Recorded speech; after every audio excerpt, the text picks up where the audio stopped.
दोस्तों स्वागत है आपके अपने YouTube channel all exam study I के ऊपर। तो आज हम डिस्कस करेंगे वैदिक सभ्यता से रिलेटेड मोस्ट इंपॉर्टेंट क्वेश्चन। कल हमने इसकी थ्योरी डिस्कस करी थी, आज हम इंपॉर्टेंट क्वेश्चन डिस्कस करेंगे। अगर आप चैनल पर नए जुड़ रहे हो तो प्लीज़ चैनल को लाइक शेयर एंड सब्सक्राइब कीजिएगा, क्योंकि ऐसी ही वीडियो हम आपके लिए डेली बेसिस पर लाते रहते हैं। तो बिना समय गवाए शुरू करते हैं वैदिक सभ्यता से रिलेटेड मोस्ट इंपॉर्टेंट क्वेश्चन जो एग्जाम्स में रिपीट हो चुके हैं तथा आने के पूरे पूरे चांसेस हैं। फर्स्ट क्वेश्चन है, वेदों की संख्या कितनी है? तो वेदों की संख्या कितनी है? 1, 2, 3 या 4? वेदों की संख्या कितनी है? 4 है। हमने थ्योरी में डिस्कस करा था ऋग्वेद, सामवेद, यजुर्वेद एवं अर्थावेद। तो वेदों की संख्या कितनी है? 4 है। ऑप्शन डी इसका राइट आंसर हो जाएगा। नेक्स्ट क्वेश्चन है, सबसे पुराना वेद कौन सा है? मतलब सबसे पहले कौन सा वेद खोजा गया था या फाउंड हुआ था या लिखा गया था? तो सबसे पुराना वेद की बात की जाए ऋग्वेद, सामवेद, यजुर्वेद या फिर अर्थावेद। सबसे नया पूछा जाए तो अर्थावेद है। और सबसे पुराना कौन सा है? ऋग्वेद सबसे पुराना वेद है। सबसे पुराना कौन सा है? ऋग्वेद सबसे पुराना है। दोस्तों याद रखिएगा, इंपॉर्टेंट क्वेश्चन है। सबसे पुराना वेद कौन सा है? तो वो है ऋग्वेद सबसे पुराना वेद है। नेक्स्ट है, ऋग्वेद में कितने मंडल हैं? तो ऋग्वेद में कितने मंडल हैं? 5, 10, 12 या फिर 15? तो ऋग्वेद में कितने मंडल हैं? 10 मंडल हैं। ऑप्शन बी इसका राइट आंसर हो जाएगा। ऋग्वेद में 10 मंडल हैं। नेक्स्ट क्वेश्चन है, गायत्री मंत्र का उल्लेख किस वेद में है? गायत्री मंत्र का उल्लेख किस में है? ऋग्वेद में, सामवेद में, यजुर्वेद में, अर्थवेद में? तो गायत्री मंत्र का उल्लेख हमने थ्योरी में डिस्कस किया था, किस में है? ऋग्वेद में है गायत्री मंत्र का उल्लेख। इंपॉर्टेंट क्वेश्चन है, याद रखिएगा दोस्तों। गायत्री मंत्र का उल्लेख किस वेद में है? तो वो ऋग्वेद में है गायत्री मंत्र का उल्लेख। नेक्स्ट क्वेश्चन है, गायत्री मंत्र का उल्लेख ऋग्वेद के किस मंडल में है? तो गायत्री मंत्र का उल्लेख ऋग्वेद के किस मंडल में? 1, 2, 3 या 4? तो किस मंडल में है? तीसरे मंडल में है गायत्री मंत्र का उल्लेख ऋग्वेद में। दोस्तों दोनों ही क्वेश्चन आपस में इंटरलिंक है कि गायत्री मंत्र का उल्लेख किस वेद में है। अगर मंत्र का एग्जाम्स में आए तो हम किस में लिखेंगे? ऋग्वेद में है। अगर पूछा जाए तो ऋग्वेद के किस मंडल में है, तो आपको मंडल कौन से मंडल में? तीसरे मंडल में है गायत्री मंत्र का उल्लेख ऋग्वेद के। तो दोस्तों दोनों ही क्वेश्चन इंपॉर्टेंट है, याद रखिएगा। गायत्री मंत्र का उल्लेख ऋग्वेद में है और ऋग्वेद के किस मंडल में है? तो वो तीसरे मंडल में है। नेक्स्ट क्वेश्चन देखते हैं, ऋग्वेद में सबसे पवित्र नदी किसे कहा गया है? गंगा को, यमुना को, सरस्वती को या फिर ब्रह्मपुत्र को? तो ऋग्वेद में सबसे पवित्र नदी कौन सी थी? सरस्वती ऋग्वेद की सबसे पवित्र नदी थी। दोस्तों याद रखिएगा, इंपॉर्टेंट क्वेश्चन है। सरस्वती ऋग्वेद की सबसे पवित्र नदी थी। नेक्स्ट क्वेश्चन है, सबसे नया वेद कौन सा है? मतलब सबसे बाद में कौन सा वेद फाउंड हुआ था? ऋग्वेद, सामवेद, यजुर्वेद या फिर अर्थवेद? तो ऋग्वेद तो सबसे क्या है? ये तो पुराना है। सबसे पुराना तो ऋग्वेद है। और सबसे नया कौन सा है? अर्थवेद। दोनों याद रखिएगा दोस्तों, ये इंपॉर्टेंट क्वेश्चन है। दोनों ही क्वेश्चन एग्जाम्स में आने के पूरे पूरे चांसेस हैं कि सबसे नया वेद कौन सा है। नया की बात की जाए तो कौन सा है? अर्थवेद है। और सबसे पुराना की बात की जाए तो वो ऋग्वेद है सबसे पुराना, और सबसे नया अर्थवेद है। नेक्स्ट क्वेश्चन है, वैदिक काल में राजा जनता से जो कर वसूला करते थे उसे क्या कहते थे? वैदिक काल में जो राजा है जनता से ना कर वसूलते थे, मतलब कर लिया करते थे, उसको क्या कहते थे? जॉर्जिया, बलि, लगान या फिर कर? तो वैदिक काल में जो राजा है ना जनता से कर वसूला करते थे उसको किस नाम से जाना जाता था? बलि नाम से जाना जाता है। इंपॉर्टेंट क्वेश्चन है, एसएससी एमटीएस में पूछा जा चुका है। दोस्तों याद रखिएगा, वैदिक काल में राजा जनता से जो कर वसूला करते थे उसको किस नाम से जाना जाता था? उसको बलि नाम से जाना जाता था। इंपॉर्टेंट क्वेश्चन है दोस्तों, याद रखिएगा, बलि नाम से जान। सत्यमेव जयते कहाँ से लिया गया? दोस्तों ऐसा कोई एग्जाम्स नहीं होगा जिसमें ये पूछा ना गया हो कि सत्यमेव जयते कहाँ से लिया गया। वेरी वेरी इंपॉर्टेंट क्वेश्चन है, सत्यमेव जयते कहाँ से लिया गया? तो सत्यमेव जयते कहाँ से लिया गया? ऋग्वेद से, शतपथ ब्राह्मण से, यजुर्वेद से या मुंडकोपनिषद से? याद रखिएगा दोस्तों, रट जाइएगा, सत्यमेव जयते कहाँ से लिया गया है? मुंडकोपनिषद से लिया गया है। मैंने आपको थ्योरी की क्लास में चिल्ला चिल्ला के समझाया था कि सत्यमेव जयते कहाँ से लिया गया है? मुंडकोपनिषद से लिया गया है सत्यमेव जयते। नेक्स्ट क्वेश्चन देखते हैं, ऋग्वेद में किसका उल्लेख है? मतलब ऋग्वेद में किसका उल्लेख है? मंत्र का, जादू का, अर्थवेद का या फिर संगीत का? तो ऋग्वेद में किसका उल्लेख है? मंत्रों का, जादू का या फिर आयुर्वेद का या संगीत का? तो ऋग्वेद में किसका उल्लेख दे रखा है? तो ऋग्वेद में किसका उल्लेख है? मंत्रों का उल्लेख है ऋग्वेद में। ऋग्वेद में मंत्रों का उल्लेख है, प्रमुख है, याद रखिएगा। इंपॉर्टेंट क्वेश्चन है, ऋग्वेद में किसका उल्लेख है? मंत्रों का उल्लेख है। नेक्स्ट क्वेश्चन है, सामवेद में किसका उल्लेख है? सामवेद में किसका उल्लेख है? मंत्रों का, जादू का, आयुर्वेद का या फिर संगीत का? तो सामवेद में किसका उल्लेख है? सामवेद में संगीत का उल्लेख है। दोस्तों थ्योरी क्लास में हमने पढ़ा था भारतीय संगीत का जनक किसे कहा जाता था, सामवेद को ही कहा जाता था। सामवेद में किसका उल्लेख है, संगीत का उल्लेख है। याद रखिएगा, इंपॉर्टेंट क्वेश्चन है। ऋग्वेद में मंत्रों का और सामवेद में संगीत का उल्लेख है। नेक्स्ट क्वेश्चन देखते हैं, भारतीय संगीत का जनक किस वेद को कहा जाता था। अभी हम डिस्कस करके आए, भारतीय संगीत का जनक किसे कहा जाता था, सामवेद को कहा जाता था। ऑप्शन बी इसका राइट आंसर हो जाएगा, सामवेद को कहा जाता था भारतीय संगीत का जनक। नेक्स्ट क्वेश्चन है, यजुर्वेद में किसका उल्लेख है, मंत्रों का, कर्मकांड का, आयुर्वेद का या फिर संगीत का। तो यजुर्वेद में किसका उल्लेख है, यजुर्वेद में उल्लेख किसका है, कर्मकांड का उल्लेख किस वेद में है, यजुर्वेद में उल्लेख है। ऑप्शन बी इसका राइट आंसर हो जाएगा। दोस्तों याद रखिएगा, यजुर्वेद में किसका उल्लेख है, कर्मकांड का उल्लेख है यजुर्वेद में। नेक्स्ट क्वेश्चन देखते हैं। नेक्स्ट क्वेश्चन है, अर्थवेद में किसका उल्लेख है, जो अर्थवेद है उसमें किसका उल्लेख है, मंत्रों का, रोग निवारण व जादू टोना, कर्मकांड या फिर संगीत का।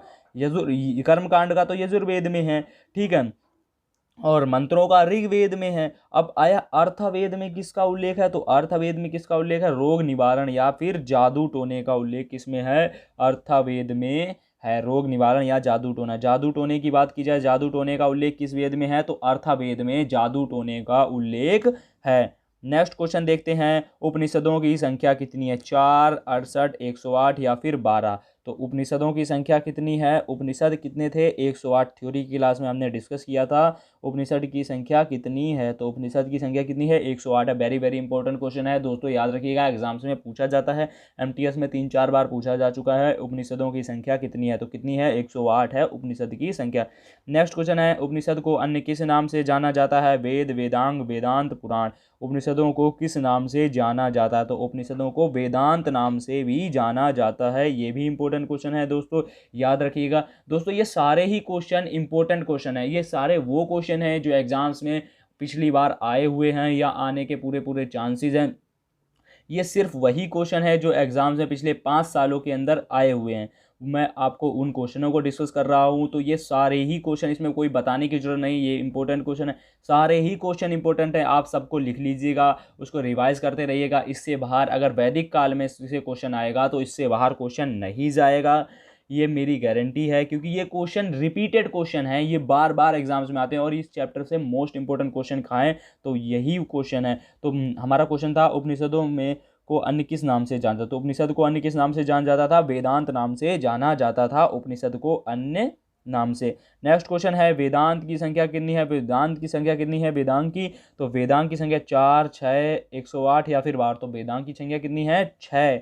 वेदांत की संख्या कितनी है, 6 है वेदांत की संख्या। वेदांत की संख्या कितनी है, 6 है वेदांत की संख्या। नेक्स्ट क्वेश्चन है, व्याकरण की सर्वप्रथम रचित पुस्तक कौन सी है, महाभाष्य, अष्टाध्यायी, यजुर्वेद या फिर ऋग्वेद। ऋग्वेद तो ये ऋग्वेद है, महाभाष्य है या फिर अष्टाध्यायी। तो व्याकरण की सर्वप्रथम रचित पुस्तक कौन सी है, अष्टाध्यायी सर्वप्रथम रचित पुस्तक है। व्याकरण की सर्वप्रथम रचित पुस्तक की बात की जाए तो वो कौन सी है, अष्टाध्यायी सर्वप्रथम रचित पुस्तक है। इंपॉर्टेंट क्वेश्चन था दोस्तों, याद रखिएगा। अष्टाध्यायी के रचयिता कौन थे, तो अष्टाध्यायी के रचयिता पूछा जाए तो कालिदास, वेदव्यास, पाणिनि या अष्टावक्र। तो अष्टाध्यायी के रचयिता कौन थे, पाणिनि अष्टाध्यायी के रचयिता थे। इंपॉर्टेंट क्वेश्चन था दोस्तों। पुराणों की संख्या कितनी है, पुराण कितने हैं, ये तो मोस्ट इंपॉर्टेंट क्वेश्चन है। पुराणों की संख्या कितनी, 4, 6, 12, 18। तो पुराण कितने हैं, 18 पुराण है, उसमें विष्णु पुराण, गरुड़ पुराण, ये सारे मिलाकर टोटल कितने पुराण हैं, 18 पुराण हैं। पुराणों की संख्या कितनी है, टोटल 18 है पुराणों की संख्या। बहुत ही इंपॉर्टेंट क्वेश्चन है, एग्जाम्स में आया हुआ और ये एसएससी का फेवरेट क्वेश्चन है कि पुराणों की संख्या कितनी है। तो पुराणों की संख्या कितनी है, 18 है पुराणों की संख्या। नेक्स्ट क्वेश्चन देखते हैं। नेक्स्ट क्वेश्चन है, वैदिक आर्यों का मुख्य भोजन क्या था। जो वैदिक आर्यों हैं उनका मुख्य भोजन क्या था, जौ, चावल, दूध और इसके उत्पादक चावल और दाल, सब्जी और फल। तो वैदिक आर्यों का मुख्य भोजन क्या था, वैदिक आर्यों का जो मुख्य भोजन था वो था दूध और इसके उत्पादक, मतलब वो दूध से बने उत्पादक खाया करते थे, वैदिक आर्यों का मुख्य भोजन था। अगर यहीं पे पूछा जाए हड़प्पा उत्पादक का, हड़प्पा सभ्यता के लोगों का मुख्य भोजन क्या था, तो वो जौ और गेहूं था। वो किसका था, गेहूं था, हड़प्पा उत्पादन का मुख्य भोजन था। मतलब सिंधु घाटी सभ्यता के लोगों का मुख्य भोजन की बात की जाए तो वो क्या था, सिंधु घाटी सभ्यता की मुख्य भोजन की बात की जाए तो वो थी जौ और गेहूं था। और लेकिन अगर वैदिक आर्यों की बात की जाए तो वो क्या था, दूध और इसके उत्पादक इनका मुख्य भोजन था। नेक्स्ट क्वेश्चन है, निम्नलिखित में से कौन सा अन्य मनुष्य द्वारा सबसे पहले प्रयोग किया गया था। मतलब कौन सा अन्य, मतलब खाने का पदार्थ मनुष्य द्वारा सबसे पहले प्रयोग में किया गया था। जौ, चावल, गेहूं, राई। तो सबसे पहले मनुष्य द्वारा खाने के लिए क्या प्रयोग में लाया गया था। जौ सबसे पहले प्रयोग में लाया गया था। ये हमने सिंधु घाटी सभ्यता में भी पढ़ा था कि जौ को सबसे पहले मनुष्य द्वारा प्रयोग में लाया गया था। तो इसको लाया था, जौ को लाया गया था। वेरी वेरी इंपॉर्टेंट क्वेश्चन है दोस्तों, याद रखिएगा, एग्जाम्स में आता है कि सबसे पहले मनुष्य ने खाने के कौन सा पदार्थ को यूज किया था, तो वो था जौ को प्रयोग किया था। नेक्स्ट क्वेश्चन है, वैदिक लोगों द्वारा किस धातु का प्रयोग सबसे पहले किया गया था। लोहा, तांबा, सोना या फिर चांदी। तो वैदिक लोगों द्वारा किस धातु का प्रयोग सबसे पहले किया गया था। तो सबसे पहले किसका प्रयोग किया गया था, तांबा का सबसे पहले प्रयोग किया गया था। इंपॉर्टेंट था, याद रखिएगा दोस्तों। वेद शब्द का अर्थ क्या होता है। वेरी वेरी, वेद शब्द का अर्थ क्या होता है। वेरी वेरी इंपॉर्टेंट क्वेश्चन है दोस्तों, वेद शब्द का अर्थ क्या होता है। आपको ऐसे कई लोग मिल जाएंगे जिनको ये नहीं पता होगा, वो पंडित तो जरूर हैं परंतु उनको ये नहीं पता होगा कि वेद का अर्थ ही क्या होता है। तो वेद का अर्थ क्या होता है, बुद्धिमान, कुशलता, ज्ञान या फिर शक्ति। तो वेद का अर्थ क्या होता है, वेद का अर्थ होता है ज्ञान। याद रखिएगा दोस्तों, एग्जाम्स में भी आया हुआ, एयरफोर्स में, नेवी में भी 2 बार पूछा जा चुका है कि वेद का अर्थ क्या होता है। तो वेद का अर्थ क्या होता है, ज्ञान होता है वेद का अर्थ। इंपॉर्टेंट था दोस्तों, याद रखिएगा। नेक्स्ट क्वेश्चन देखते हैं, आरंभिक वैदिक काल में वर्ण व्यवस्था आधारित थी। जो आरंभिक वैदिक काल है, वर्ण व्यवस्था किस पर आधारित थी। शिक्षा पर, जमीन पर, व्यवसाय पर या फिर प्रतिभा पर। तो आरंभिक वैदिक काल में वर्ण व्यवस्था किस पर आधारित थी। तो वर्ण व्यवस्था व्यवसाय पर आधारित थी, मतलब कौन व्यक्ति क्या काम करता है उस पर आधारित थी। आधुनिक आरंभिक वैदिक काल में वर्ण व्यवस्था किस पर आधारित थी, व्यवसाय पर आधारित थी। नेक्स्ट क्वेश्चन है, आर्यों को एक जाति कहने वाला पहला यूरोपियन कौन था। आर्यों को एक जाति, मतलब उसने कहा कि आर्य एक ही जाति के थे, तो पहला यूरोपियन कौन था। William Jones, SC. William, Max Muller, general Cunningham. तो जनरल कनिंघम तो किससे संबंधित थे, सिंधु घाटी सभ्यता से संबंधित थे, तो उनका तो यहाँ पे कोई उपयोग ही नहीं है। तो हमने कई सिद्धांत पढ़े थे जब हमने इसकी थ्योरी डिस्कस करी थी, विलियसर विलियम, एच विलियम्स और या फिर मैक्स मूलर। तो इसमें अब इन तीनों में से है, तो मैक्स इसमें से कौन सा है जिसने कहा कि आर्य एक ही यूरोपीय जाति से थे। कहने वाला पहला यूरोपीय कौन था, कि मतलब आर्य जो हैं एक जाति के हैं, ये सबसे पहले किसने कहा था, मैक्स मूलर ने कहा था। हमने इसका सिद्धांत भी पढ़ा था जब हम थ्योरी डिस्कस कर रहे थे। तो मैक्स मूलर ने क्या कहा था कि आर्य एक ही जाति के हैं, और ये मैक्स मूलर कहाँ से थे, यूरोपियन थे। इन्होंने यूरोपीय सिद्धांत दिया था कि जो आर्य हैं वो कहाँ से आए हैं, यूरोपीय से आए हैं। और उनको एक जाति कहने वाले व्यक्ति कौन थे, मैक्स मूलर थे। एक आर्यों को जिन्होंने कहा कि आर्य एक ही जाति के हैं, वो कौन थे, मैक्स मूलर थे। याद रखिएगा दोस्तों। आर्यन जनजाति की पराधीन बस्ती कहाँ है। मतलब जो आर्य लोग थे उनकी जनजाति वो कहाँ बसे थे, सिंपल कहें तो कहाँ आकर बसे थे। उत्तर प्रदेश में, बंगाल में, दिल्ली में या फिर सप्त सिंधु में। तो आर्य सबसे पहले कहाँ पर आकर बसे थे, सप्त सिंधु में आकर बसे से। 7 नदियों की भूमि कहा जा सकता है, 7 नदियों की भूमि सप्त सिंधु को कहा जाता है। 7 नदियों की भूमि सबसे पहले आकर कहाँ बसे थे, सप्त सिंधु में बसे से 7 नदियों की भूमि भी से कहा जाता है। नेक्स्ट क्वेश्चन है, उपनिषद का क्या अर्थ है। उपनिषद का अर्थ क्या होता है, महाकाव्य, कथा संग्रह, कानून की पुस्तक, हिंदू दर्शन का स्रोत। तो उपनिषद का अर्थ क्या होता है, याद रखिएगा। उपनिषद का अर्थ क्या होता है, हिंदू दर्शन का स्रोत होता है। उपनिषद का अर्थ क्या होता है, हिंदू दर्शन का स्रोत होता है। ऑप्शन डी इसका राइट आंसर हो जाएगा, हिंदू दर्शन का स्रोत होता है उपनिषद का अर्थ। नेक्स्ट क्वेश्चन है, रामायण के रचयिता कौन थे। वेद व्यास, वाल्मीकि, कालिदास या फिर कौटिल्य। तो रामायण के रचयिता कौन थे, रामायण के रचयिता थे वाल्मीकि। रामायण के रचयिता थे वाल्मीकि। किसके रचयिता थे, रामायण के रचयिता थे वाल्मीकि। रामायण के रचयिता थे। आता है ये क्वेश्चन एग्जाम्स में, एमटीएस में कई बार पूछा जाता है। रामायण में कितने कांड हैं, 5 कांड, 6 कांड, 7 कांड या फिर 8 कांड। तो रामायण में टोटल कितने कांड हैं, तो रामायण में कितने कांड है, 7 कांडों में विभाजित है रामायण। इंपॉर्टेंट है, लोगों को रामायण की पुस्तक तो पढ़ते हैं परंतु उन्हें ये नहीं पता होता रामायण कितने कांडों में विभाजित है। तो रामायण कितने कांडों में विभाजित है, 7 कांडों में विभाजित है। महाभारत के रचयिता कौन है? महाभारत के रचयिता कौन है? वेद व्यास, वाल्मीकि, कालिदास या फिर कौटिल्य? तो महाभारत के रचयिता कौन है? वेद व्यास महाभारत के रचयिता हैं। दोस्तों दोनों ही इंपॉर्टेंट क्वेश्चन है। महाभारत के रचयिता कौन है और रामायण के रचयिता कौन है? जो वाल्मीकि है ये रामायण के रचयिता हैं, और जो महाभारत है उसके उसके कौन है? वेद व्यास महाभारत के रचयिता। तो ऑप्शन ए इसका राइट आंसर हो जाएगा कि महाभारत के रचयिता कौन है? वेद व्यास महाभारत के रचयिता हैं। दोनों ही क्वेश्चन इंपॉर्टेंट है दोस्तों, याद रखिएगा। महाभारत के वेद व्यास हैं और वाल्मीकि रामायण के रचयिता हैं।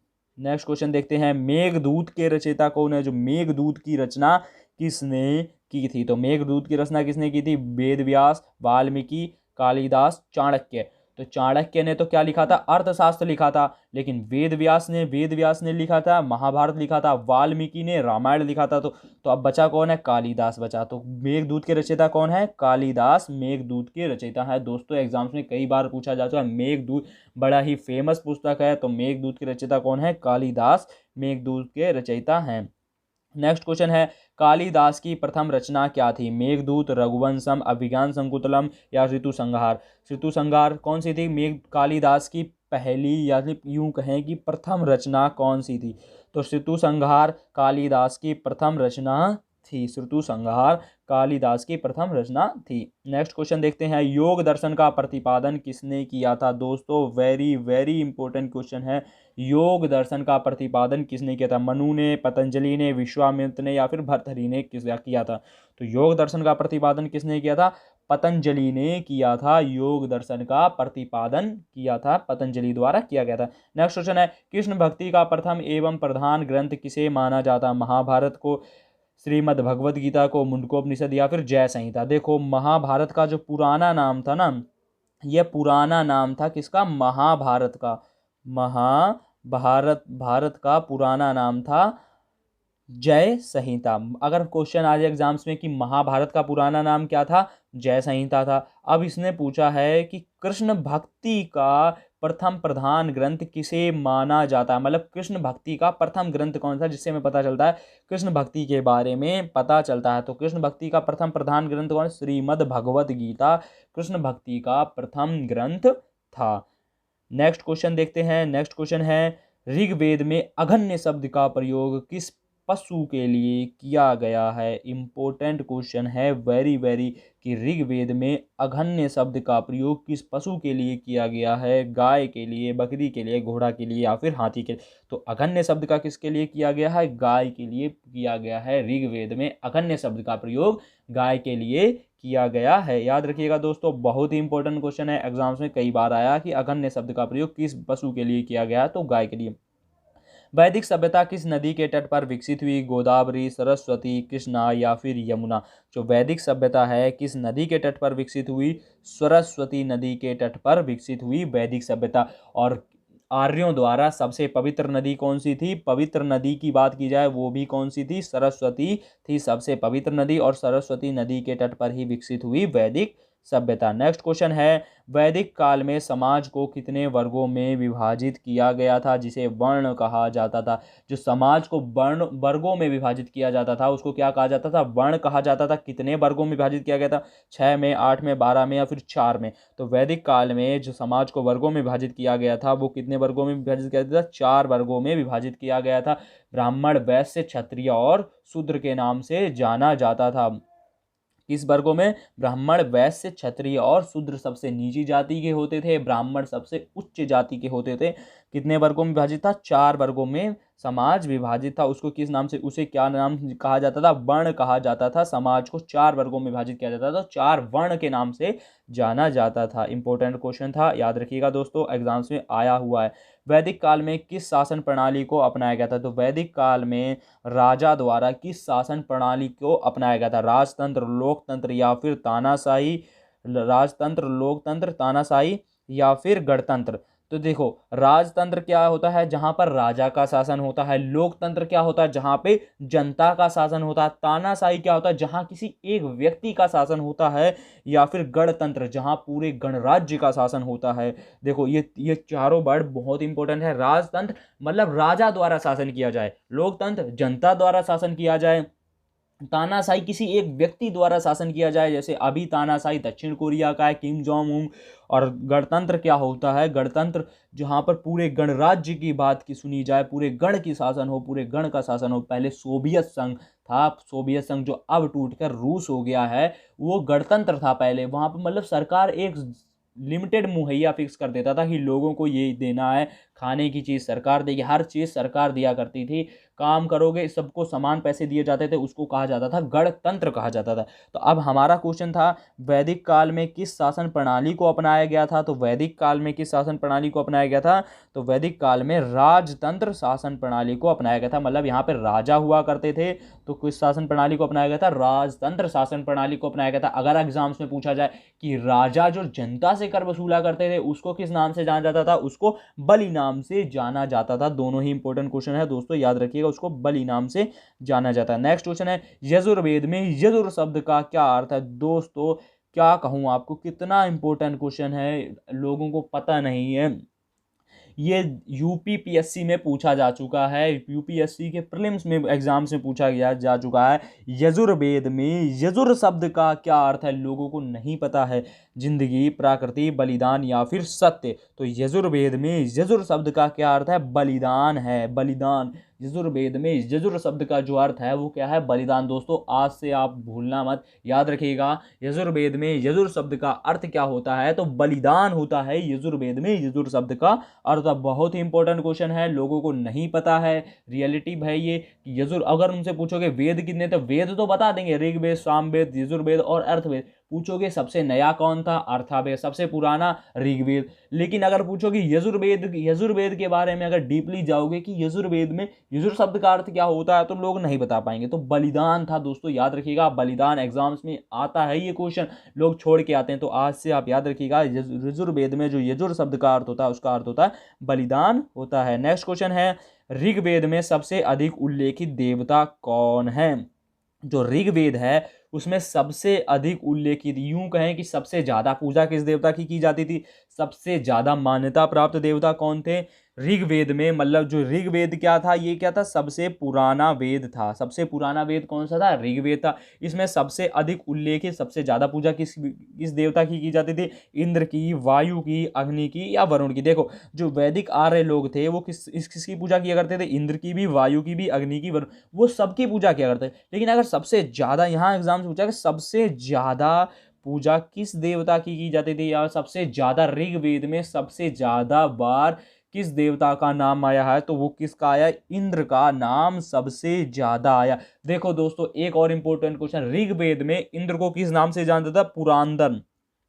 पुरंदर नाम से जाना जाता था। ऋग्वेद में इंद्र को किस नाम? पुरंदर नाम से जाना जाता था। ऋग्वेद में इंद्र को पुरंदर नाम से जाना जाता था। और सबसे ज्यादा उल्लेखित देवता कौन से थे?